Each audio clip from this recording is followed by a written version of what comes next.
Bismillahirrahmanirrahim. Assalamualaikum warahmatullahi taala wabarakatuh. Shalom, Om Swastiastu, Namo Buddhaya. Salam sejahtera untuk kita semua. Puji syukur kepada Tuhan Yang Maha Esa atas limpahan rahmat dan karunia-Nya lah sehingga saya pribadi dapat menyelesaikan atau mengumpulkan tugas yang diberikan oleh dosen pengampu, yaitu kepemimpinan. Dan tak lupa pula kita kirimkan salam serta salawat kepada junjungan kita Nabi besar Muhammad Sallallahu Alaihi Wasallam, Allahumma shalli ala sayyidina Muhammad, yang dimana beliaulah yang membawa kita dari zaman unta ke zaman Toyota pada saat ini. Baik, jurnal yang saya temukan atau jurnal yang akan saya bahas pada tugas kali ini yaitu kepemimpinan atau leadership berbasis karakter dalam meningkatkan kualitas pengelolaan pengurusan perguruan tinggi, yang ditulis oleh Hardi Mulyono, Fakultas Ekonomi Universitas Muslim Nusantara Al-Wasyah.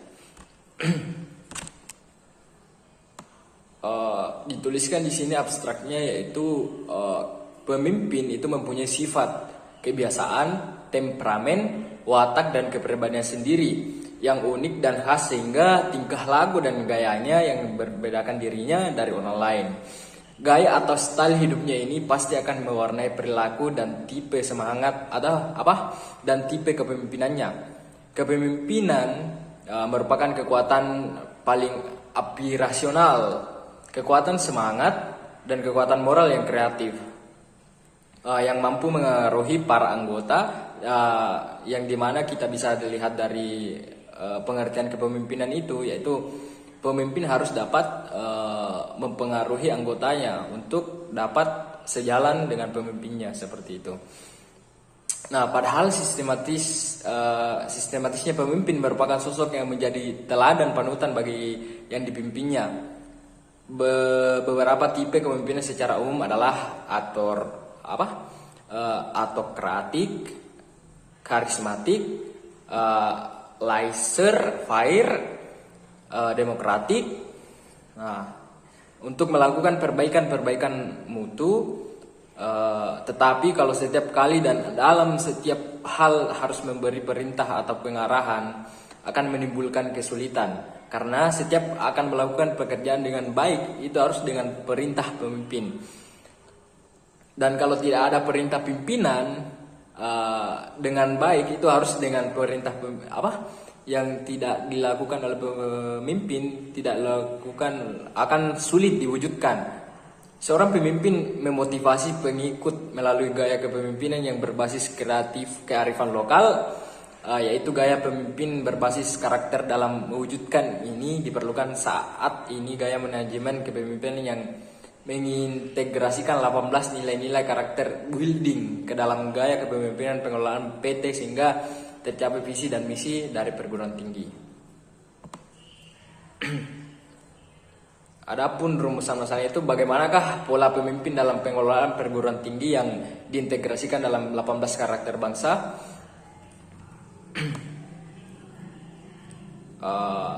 Langsung saja ke hasil pembahasan, yaitu pemimpin dalam menentukan gaya kepemimpinannya harus mampu menyesuaikan dengan situasi, di mana pemimpin itu harus mampu menguasai situasi yang ada. Misal pemimpin tersebut masuk ke lembaga yang ini, otomatis mereka harus ikut aturannya karena di dalam sebuah lembaga itu menerapkan peraturan yang berbeda-beda. Nah, di mana kita harus jadi seorang pemimpin di dalamnya, di sebuah lembaga kita harus mampu menganalisis, kita harus mampu memahami situasi yang terjadi di dalamnya, seperti itu.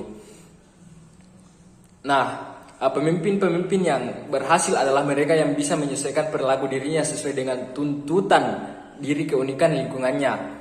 Kepemimpinan yang harus efektif atau tidak efektif itu sangat tergantung akan gaya perilaku yang disesuaikan dengan situasi tertentu.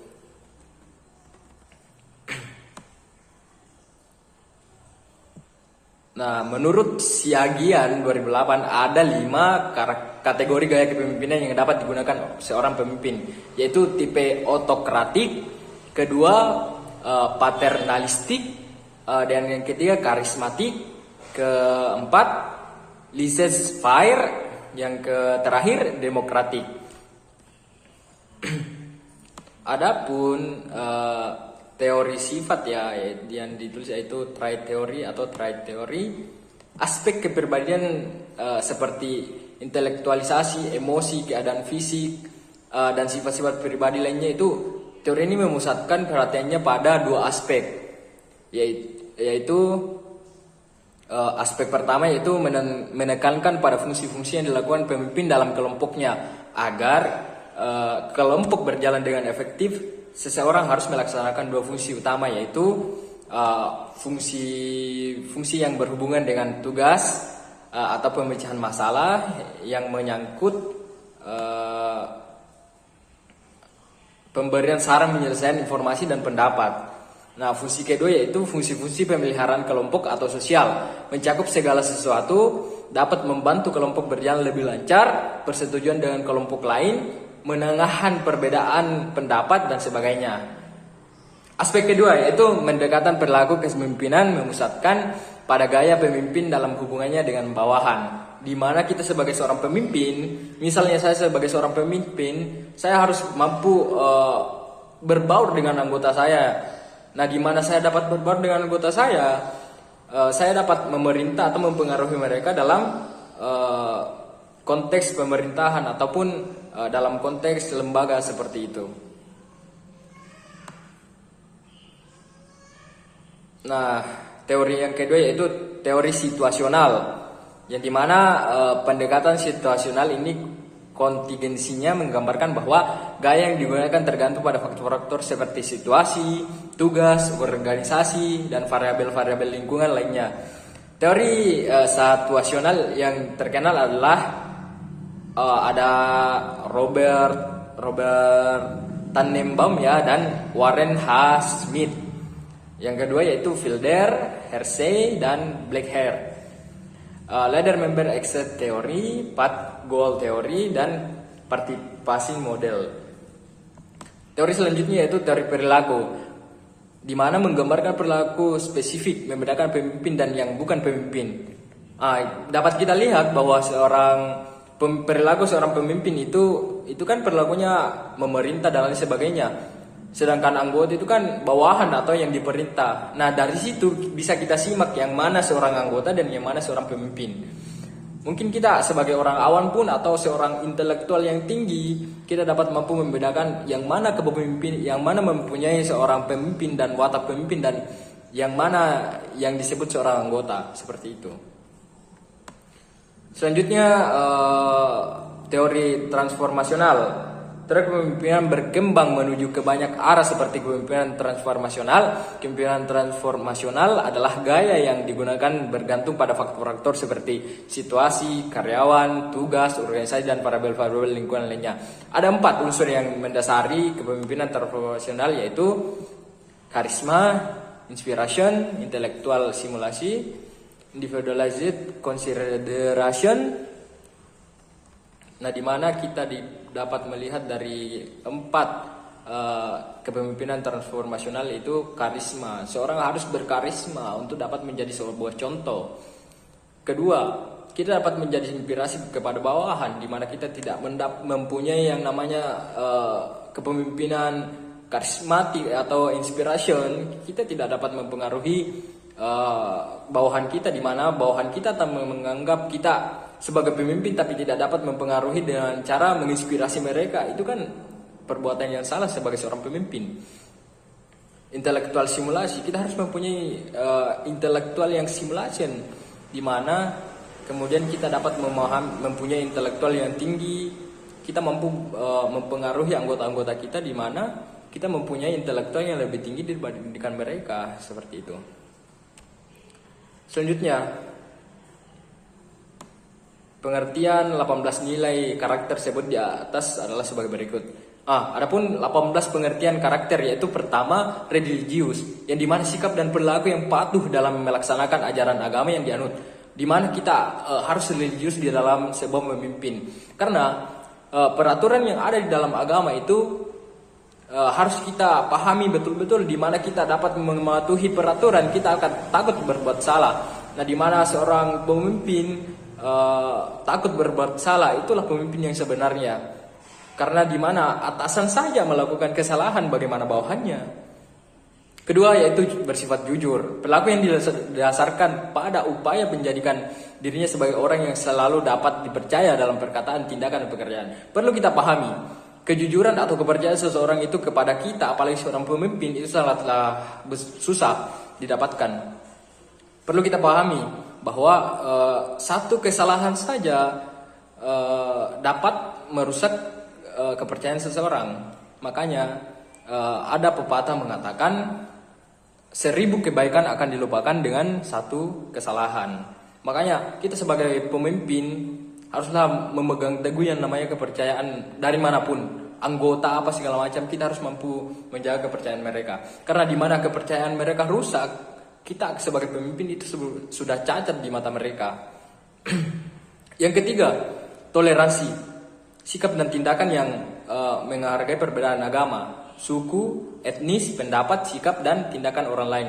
Nah, pertama yaitu kita harus menghargai perbedaan. Di mana kita hidup di bangsa Indonesia ini, kita itu negara demokrasi dilandasi oleh Pancasila, yang di mana Pancasila itu sendiri sudah sangat jelas tertera. Yang pertama, ketuhanan yang Maha Esa, di mana Tuhan itu mencakup segalanya, mau itu agama Kristen, Islam, Hindu, dan lain sebagainya. Kita harus saling menghormati. Kita ini satu manusia. Kita itu semuanya manusia yang dimana berbeda keyakinan, tapi harus tetap menjunjung tinggi yang namanya kemanusiaan. Toleransi harus tetap ada di dalam diri kita. Menghargai orang lain itu sangatlah perlu.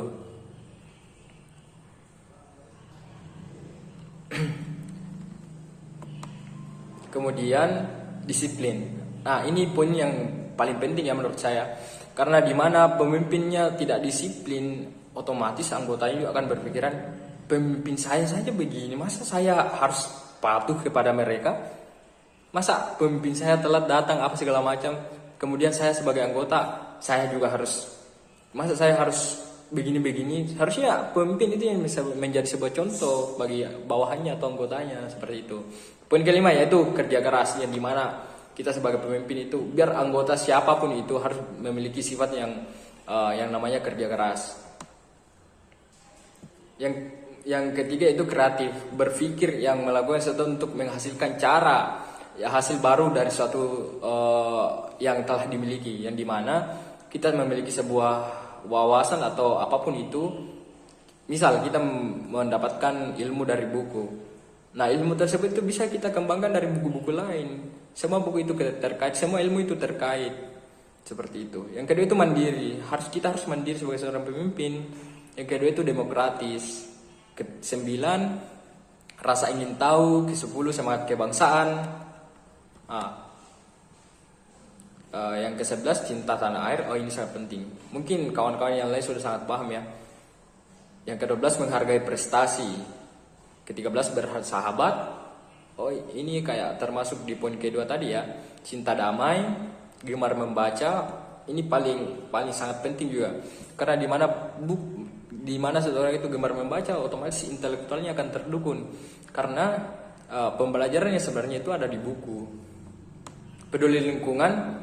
Oh, ini sangat jelas, karena ketika sebagai seorang pemimpin tidak mempedulikan lingkungannya, bagaimana dia akan terpilih sebagai seorang pemimpin? Karena yang dinamanya di dalam legislatif ataupun yudikatif ya itu kan semuanya butuh